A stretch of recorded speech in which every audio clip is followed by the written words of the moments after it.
بسم اللہ الرحمن الرحیم۔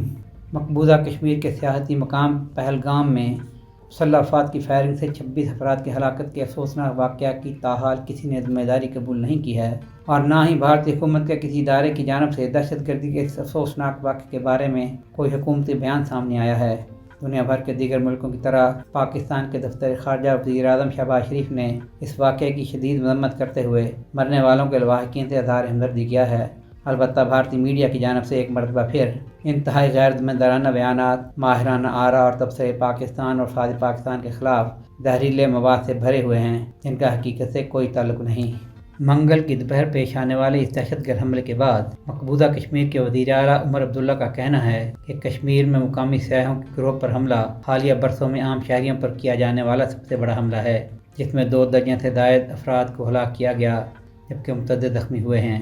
اس واقعے کے بعد اپنا سعودی عرب کا دورہ مختصر کر کے نئی دہلی لوٹنے والے بھارتی وزیر اعظم نریندر مودی نے بدھ کی صبح اہم سیکورٹی اجلاس میں دہشت گردی کے خلاف جنگ کا عزم مزید مضبوط ہونے کا اظہار کرتے ہوئے حملے میں ملوث عناصر کو انصاف کے کٹہرے میں لانے کا وعدہ بھی کیا ہے۔ اس مسلمان رسیدی علاقے میں 1999 سے سیاحوں پر حملوں کے واقعات رونما ہو رہے ہیں، تاہم حالیہ برسوں کے دوران رونما ہونے والا یہ سب سے پرتشدد واقعہ ہے، جو پہلگام سے 5 کلومیٹر دور 22 سرن کی وادی میں ہوا۔ یہ وہ علاقہ ہے جہاں سے ہندو امرناتھ یاترا کے لیے جاتے ہیں۔ اس دشوار گزار پہاڑی علاقے تک سڑک کے ذریعے رسائی ممکن نہیں۔ یہی وجہ ہے کہ اس علاقے میں قابض بھارتی فوج کو سیکورٹی انتظامات میں مشکلات کا سامنا رہتا ہے۔ بھارتی میڈیا نے پہلگام حملے کی ابتدائی خبر میں صرف چند سیاحوں کے زخمی ہونے کی اطلاع دی تھی، جبکہ 5 گھنٹے بعد 2 درجن سے زیادہ ہلاکتوں کی ذرائع سے تصدیق کے ساتھ بھارتی میڈیا میں کوہرام مچ گیا، اور ساتھ ہی پاکستان پر الزام تراشیوں کا لامتناہی سلسلہ بھی شروع ہو گیا، جو مسلسل جاری ہے۔ اگرچہ تاحال نہ تو اس حملے کی ذمہ داری کسی گروپ نے قبول کی ہے اور نہ ہی بھارتی حکام کی جانب سے کوئی بیان سامنے آیا ہے،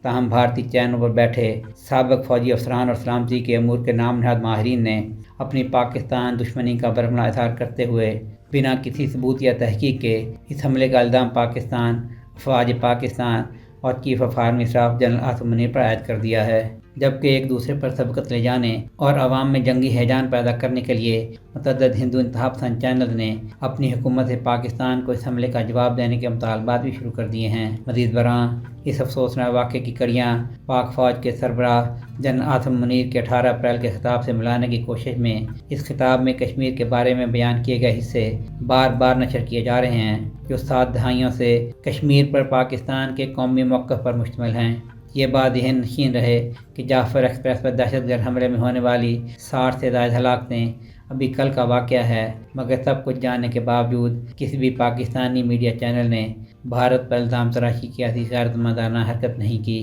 بغیر کسی تحقیق اور ثبوت کے اپنے اندرونی سیکورٹی کی ناکامی کے واقعات پر پاکستان کو مورد الزام ٹھہرانا بھارتی میڈیا اور اس پہ بیٹھنے والے نام نہاد دفاعی ماہرین کا وظیفہ رہا ہے، اور جو بڑکیں اور گیدڑ بھبکیاں سابق میجروں اور کرنلوں کی جانب سے لگائی جا رہی ہیں، یہ سب اور فالس فلیگ کی باتیں، ان میں کچھ بھی نیا نہیں ہے۔ حقیقت میں یہ سب مقبوضہ کشمیر میں تعینات 8 لاکھ بھارتی فوج کی ناکامیوں پر پردہ ڈالنے اور حقائق سے اپنے عوام کی توجہ ہٹانے کا ایک گھڑا گھڑایا فارمولہ ہے، جسے بھارتی میڈیا اپنے سیکورٹی اداروں کے ایما پر استعمال کرتا آ رہا ہے، جبکہ پاکستان دشمنی کے بیانیے کے اسیر بھارتی عوام بھی ایک مرتبہ پھر اس پراپیگنڈے کا شکار ہو کر پاکستان کے خلاف غم و غصے کا اظہار کرتے دکھائی دے رہے ہیں۔ مقبوضہ کشمیر کے دارالحکومت سری نگر سے 30 میل دور ضلع اننت ناگ کے علاقہ پہلگام میں ہونے والا اس دہشت گردی کا پہلا واقعہ نہیں ہے۔ اس سے قبل 1995 میں 6 غیر ملکی سیاحوں کو اغوا کیا گیا تھا، جن میں سے ایک مارا گیا تھا، ایک فرار ہونے میں کامیاب رہا تھا